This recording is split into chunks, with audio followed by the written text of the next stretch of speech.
I can remember it like it were yesterday. Well, that's 'cause it were, round about 4. We just had his tea in the parlour, and Dog were just sat on the floor. "Ooh, I always like Sundays," Mum said to us all. "Isn't it nice when we're all spick and span?" Well, we were in a way, I suppose you could say, but it had to be spoilt with me gran. She were prone to the wind, the sort that smelt like bad eggs, and her teeth didn't fit as they should. They were all right for yakking and smiling and such, but hopeless for chewing a grub. So she sucked at most things till goodness were out, then put it back on a plate to make soup. But this sucking, it seemed, aggravated her wind, and there were a noise that sort of went, Well, we knew what it were, 'cause we'd heard it before, and Mum sort of let out a sob. But me dad, being gallant, he'd started to rant. "Get under," he'd shouted at Dog. Well, the doggy just looked, sort of give him the eye. "Get under yourself," he replied. "I'm not taking blame for what Gran's got it done. She don't look so bloody surprised." Tot," said me dad. "Did you hear it to Mum?" She said, "Aye." "Well, I'll go to our house."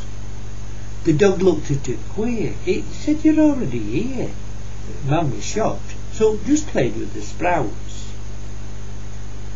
Then Florrie popped in to borrow some sugar and some gravy to dip with the bread. "How do," says the dog. "How you doing then, Flo? And, oh, by the way, how's your Ted?"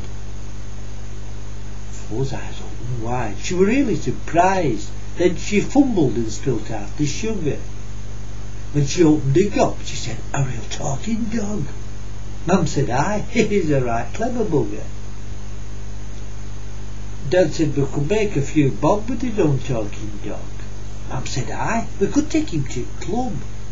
He just needs a good wash to make him look posh, and some Dettol that'll make him smell good."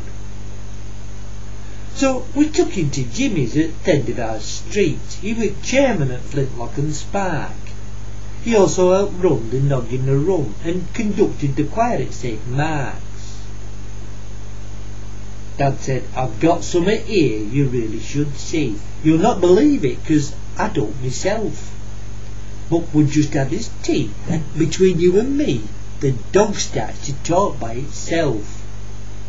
"Oh, Jimmy said, a dog that can talk." "But he can," said me Mum, all aloof. Dad said, "I told you you'd think we were pulling your leg." And Gran, she just sort of went, Well, best part of an hour we sat in Jimmy's front room, coaxing Dog with some biscuits and bones.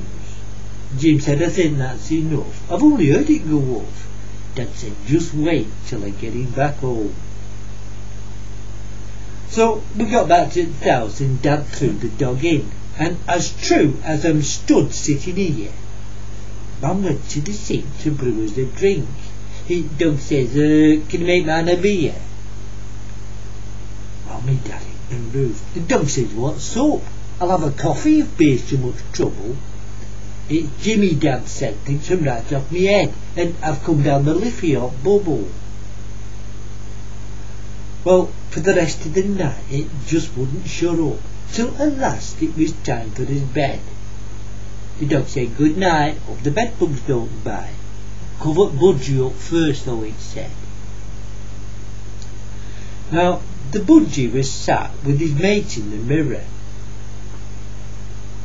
Well, the poor bugger hadn't much choice, and he said to his mate, "It's been funny today, you know, with me throwing my voice."